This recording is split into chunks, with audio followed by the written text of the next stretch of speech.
चलो एक कहानी पढ़ते हैं बढ़िया इंटरेस्टिंग। बाघ सादृश्य पति, यानी कि अ टाइगर लाइक हस्बैंड। और इसमें बात हुई किसकी?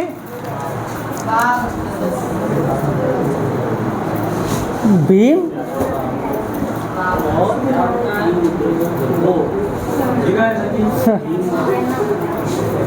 अब तुम समझ जाओ ये क्या है। भीम और हिडम्बा की प्रेम कहानी है ना। तो हुआ ये था कि ये जो क्या नाम है तुम्हारे पांचों पांडव थे, जब वनवास इनको मिला था तो ये अपना वनवास काट रहे थे। तो इनको एक घर दिया गया था शायद बना के कहीं, इंद्रप्रस्थ इसको कहते हैं। इंद्रप्रस्थ बनाया था इन पांडवों ने ना, जिसको आज का दिल्ली कहते हैं। चुप हो जाएगा। उसी जगह एक कमरा था लाक्षागृह, है ना, जिसमें ये पांडव रहते थे।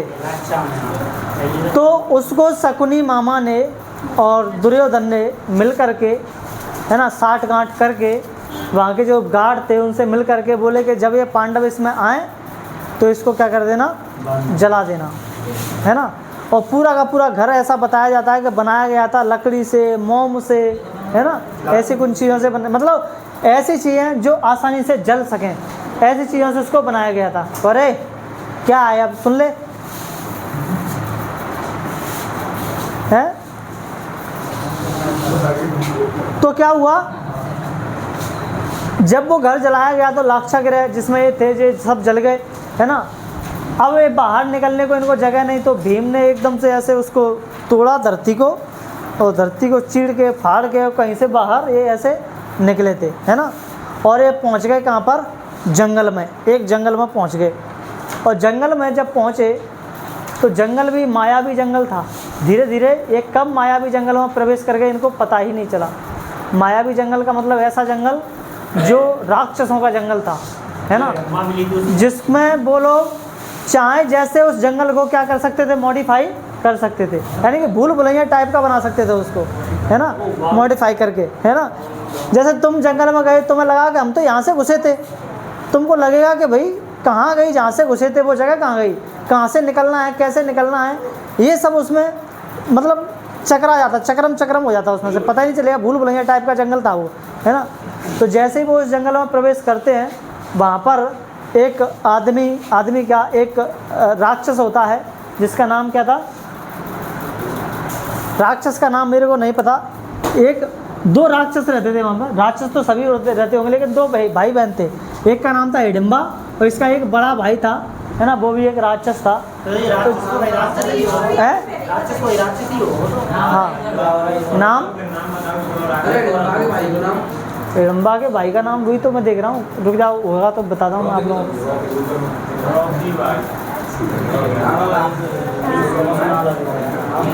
पता नहीं, छोड़ो तुम। कहने का मतलब ये नर बच्ची राक्षस थे। कैसे? नर बच्ची का मतलब इंसानों को खाने वाले। तो जैसे ही इंसान जंगल में प्रवेश करते हैं, है ना, उनको सुगंध आ जाती है। और इसका भाई हिडिम्बा का ब्रदर वो कहता है बहुत दिनों से, है ना, इंसान का मांस नहीं मिला है, आज तो मांस आ गया है, इंसान आ गए हैं, देखो कितने बड़े बड़े।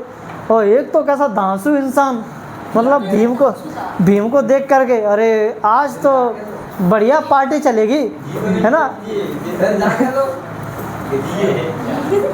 वो भीम जैसा लग रहा है तेरे को।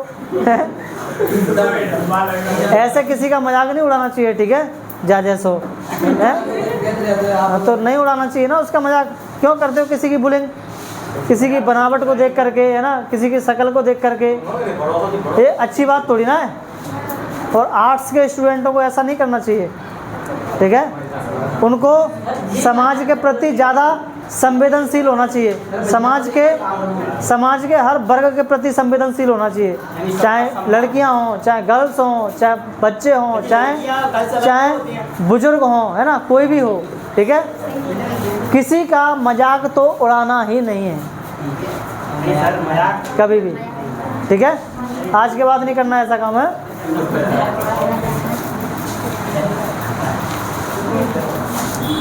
और खास करके बुलिंग तो कभी नहीं करना किसी की, है ना।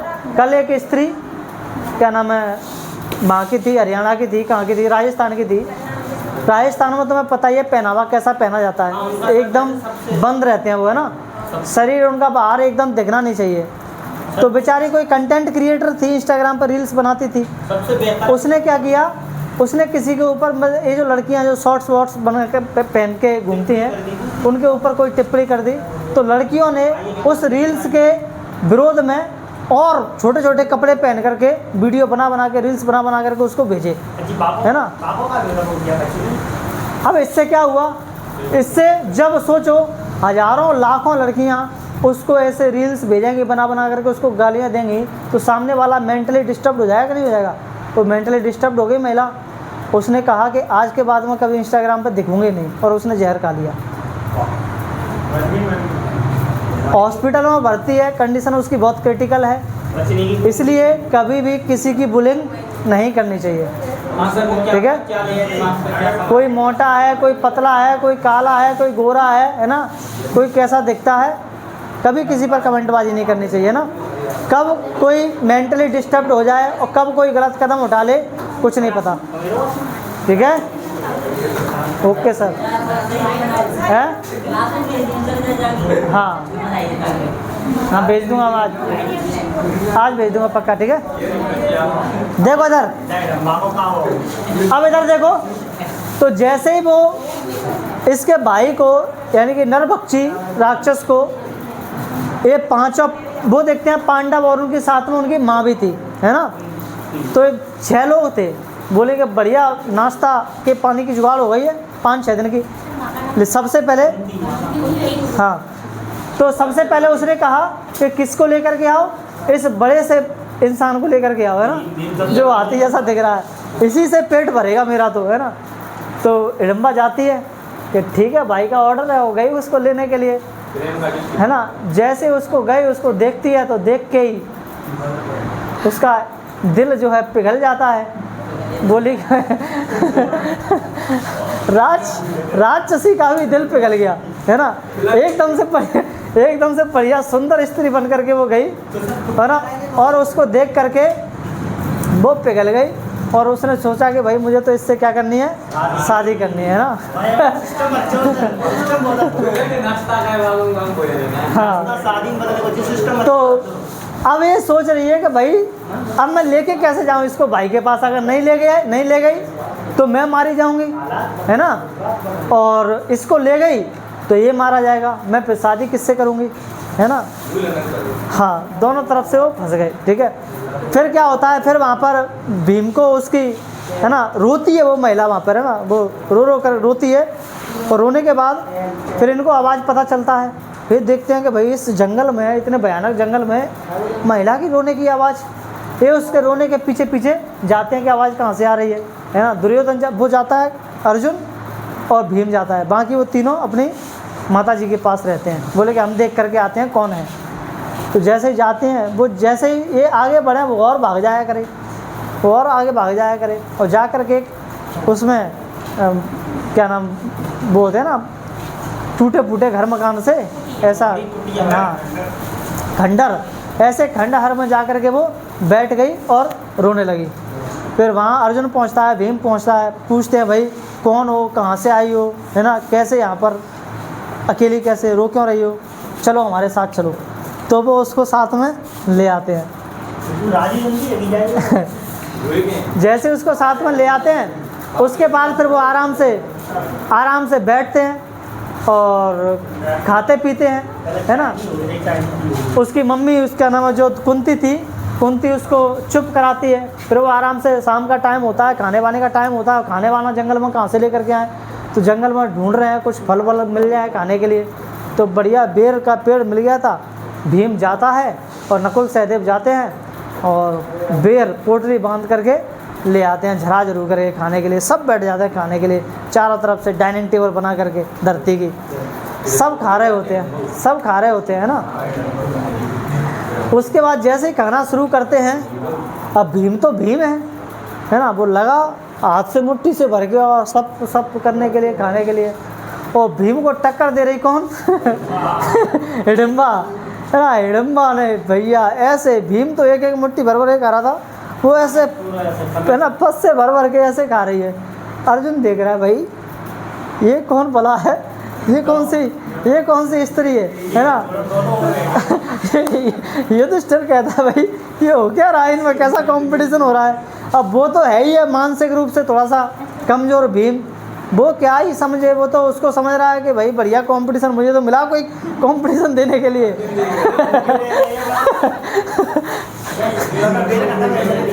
तो वो नहीं, भीम नहीं समझ पा रहा है कुछ, है ना।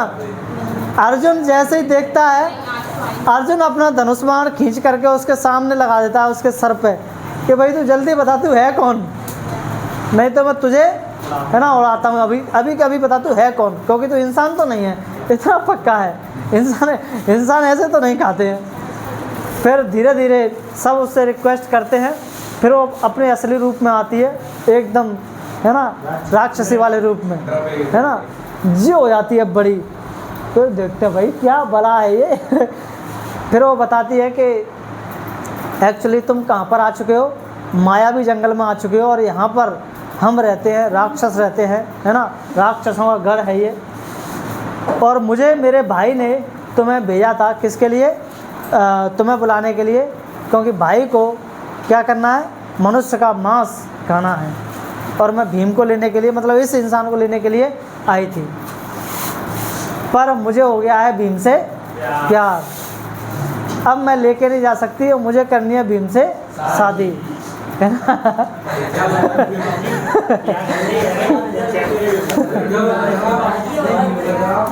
तो बस ऐसी कहानियाँ मिल जाया करें सुनने के लिए तो मज़ा आ जाए। तो क्या होता है? तो क्या होता है फिर वो कहते हैं कि भाई एक मनुष्य की शादी एक राक्षस से कैसे हो सकती है, हमको ये चीज़ अलाउड नहीं है ना, हम शादी नहीं करेंगे। हाँ उसने मना कर दिया, है ना, सबने मना कर दिया कि हम नहीं शादी करेंगे, लेकिन अंत में जैसे तैसे, है ना, वो नहीं मानी, बोली मैं मर जाऊंगी, ऐसा कर जाऊंगी, फलाना ढमकाना ये वो, है ना। हाँ रोने लगी भयंकर तरीके से। तो फिर भीम से पूछा, और भाई भीम करोगे शादी, है ना। तो भीम कहता है भाई हाँ हमें क्या, हम के राक्षस से कम है क्या, है ना, कर लेंगे कोई दिक्कत नहीं है, राक्षसी से ही सही, अभी देखना तो मज़ा आएगा इस कहानी में आगे। तो क्या होता है फिर वो एक बात पर सहमत होते हैं कि ठीक है चलो शादी तो हो जाएगी, लेकिन हम तुम्हें यहाँ से लेकर के नहीं जाएंगे, ठीक है, तुम यहीं रहोगी, और क्या नाम है रात, मतलब जब तक हमें यहाँ पर तब तक तो हमारे साथ रहो, उसके बाद तुम यहीं रहोगी, हम तुम्हें यहाँ से अपने देश में नहीं लेकर के जाएंगे, यानी कि अपने साम्राज्य में लेकर के नहीं जाएंगे। भीम तुमसे मिलने के लिए आता रहेगा, लेकिन ठीक है इस शर्त पर उनकी क्या होती है, शादी होती है, हाँ। और अब जैसे ही शादी होती है, शादी की बातचीत होती है, अब वो बेचारा इंतज़ार कर रहा था लाट साहब, ये भाई उसका, ये तो लेके ही नहीं आई, रह कहाँ गई, है ना। फिर जाता है देखने के लिए, और छपाक करते हुए जंगल में, फिर वो देखता है कि भाई ये तो इनके साथ ही मिल गई है।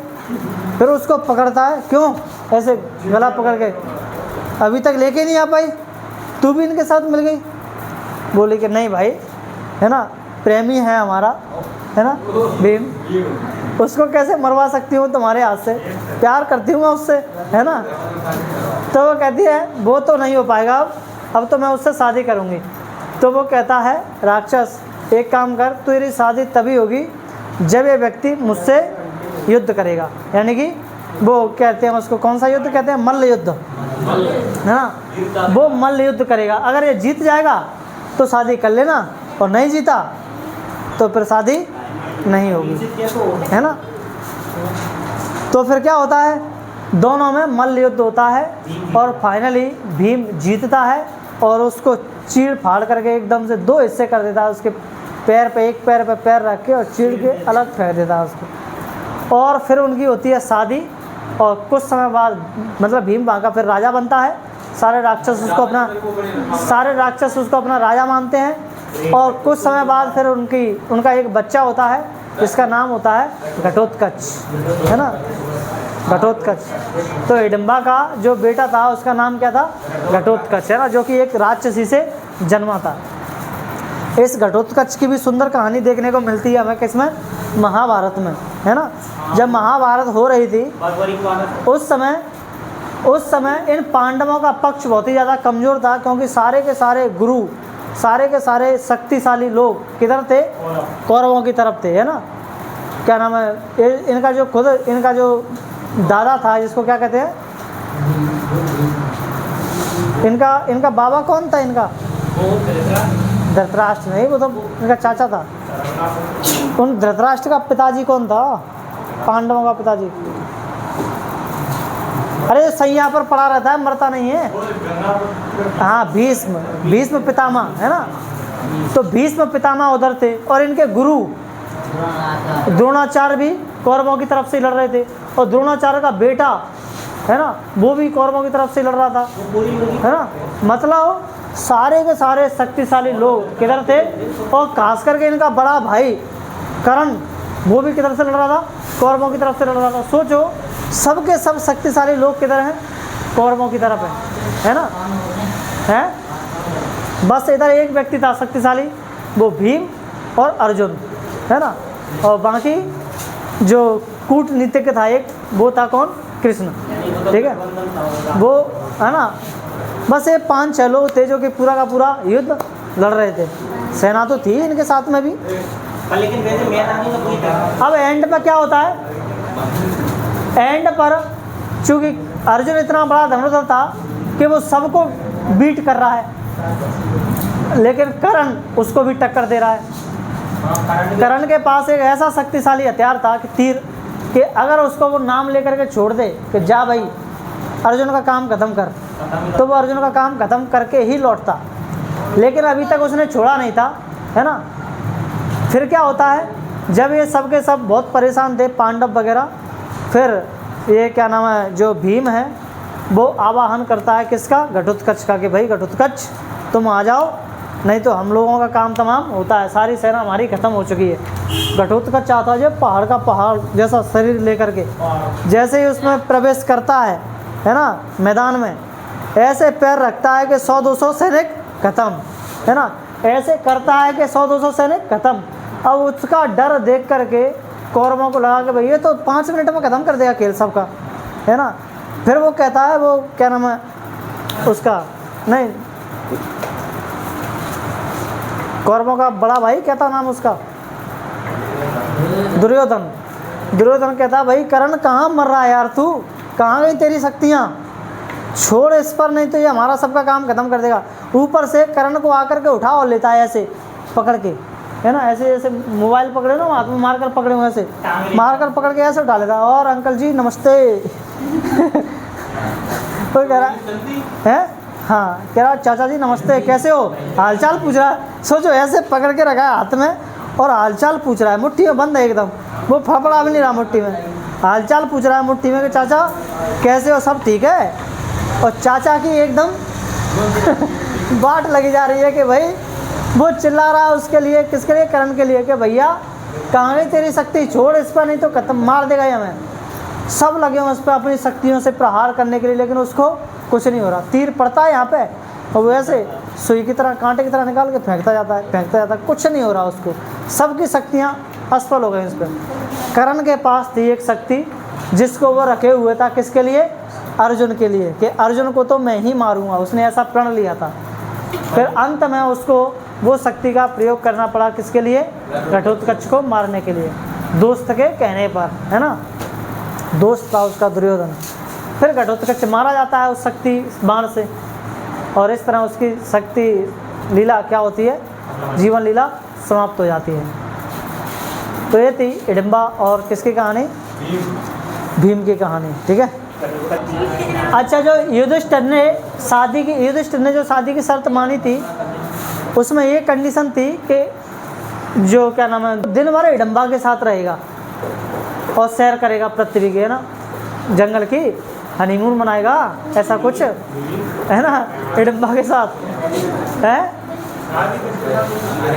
हिडिंबा के साथ है, भीम की। अबे तू क्या सो रहा? मैं कह रहा हूँ जो कंडीशन थी युधिष्ठिर की मानने की कि हम शादी तब करेंगे जब दिन भर तो भीम तुम्हारे साथ रहेगा, सैर करेगा, घूमेगा, है ना, और रात को वो अपने भाइयों के पास आ जाएगा, है ना, ये कंडीशन थी, ठीक है। हाँ,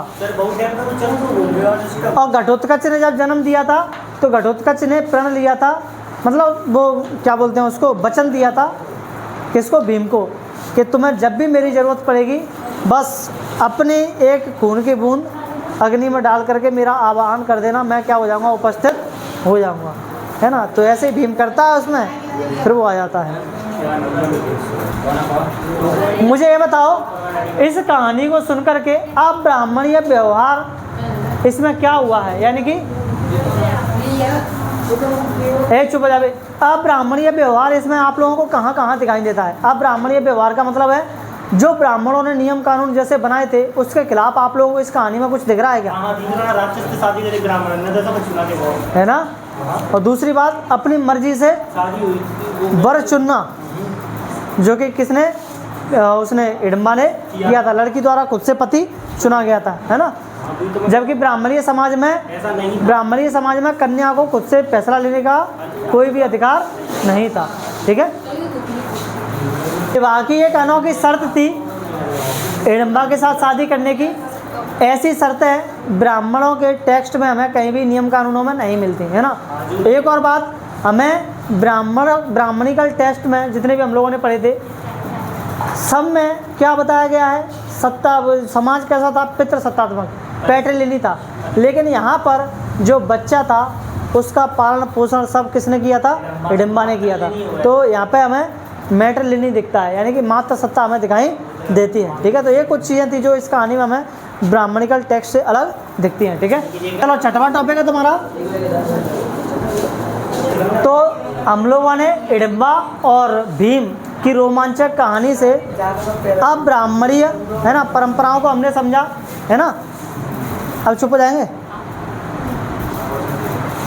तो भीम और हिडिंबा की कहानी से हमने क्या समझा, अब ब्राह्मणीय परंपराओं को, है ना, कि जो ब्राह्मण लोगों ने जो परंपराएं बनाई थी वैसी ये जो राक्षस वगैरह थे वो ऐसी इन परंपराओं को फॉलो नहीं करते थे, है ना। इसीलिए उनको अब ब्राह्मणीय परंपराएं कहा जाता है।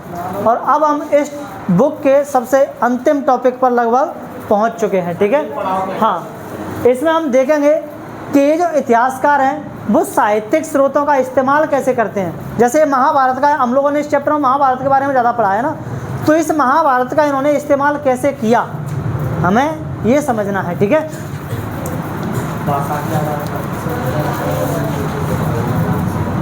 तो देखो, एक इतिहासकार कई सारे पहलुओं की जांच करता है ना। वो किसी भी बुक को इस्तेमाल करने से पहले ये देखता है कि वो बुक किस भाषा में लिखी गई थी, किस लैंग्वेज में लिखी गई थी, पाली में लिखी गई थी, प्राकृत में लिखी गई थी या तमिल में लिखी गई थी, है ना, जो आम लोगों द्वारा बोली जाती थी, है ना।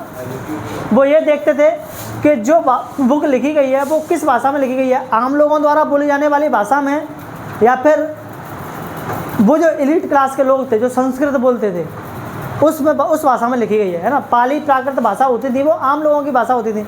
संस्कृत भाषा कौन सी होती थी, जो ब्राह्मणों की भाषा थी, है ना, उनकी भाषा थी, पुरोहितों की।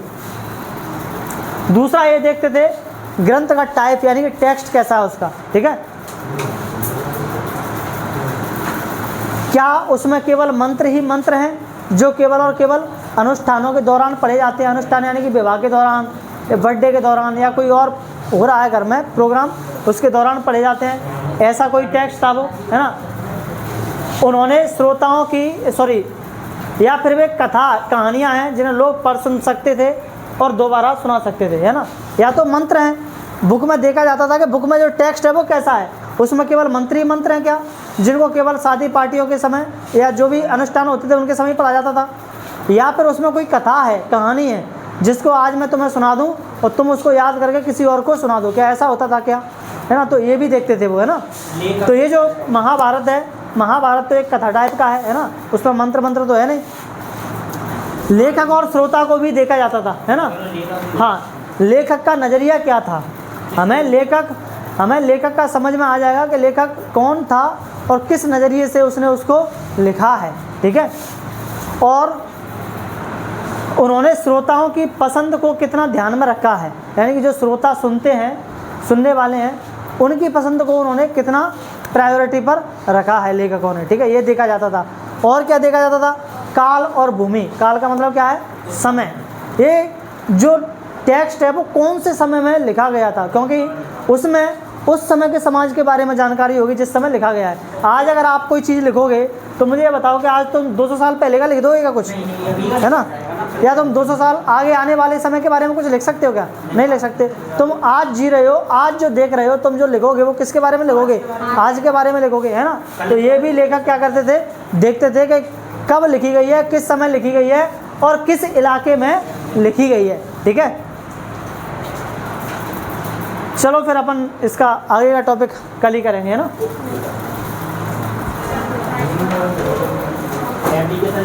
तो ये बातें ध्यान रखना, लेखक कौन कौन सी बातों का ध्यान रखता था, इन बातों का ध्यान रखता था टेक्स्ट को इस्तेमाल करने से पहले, ठीक है।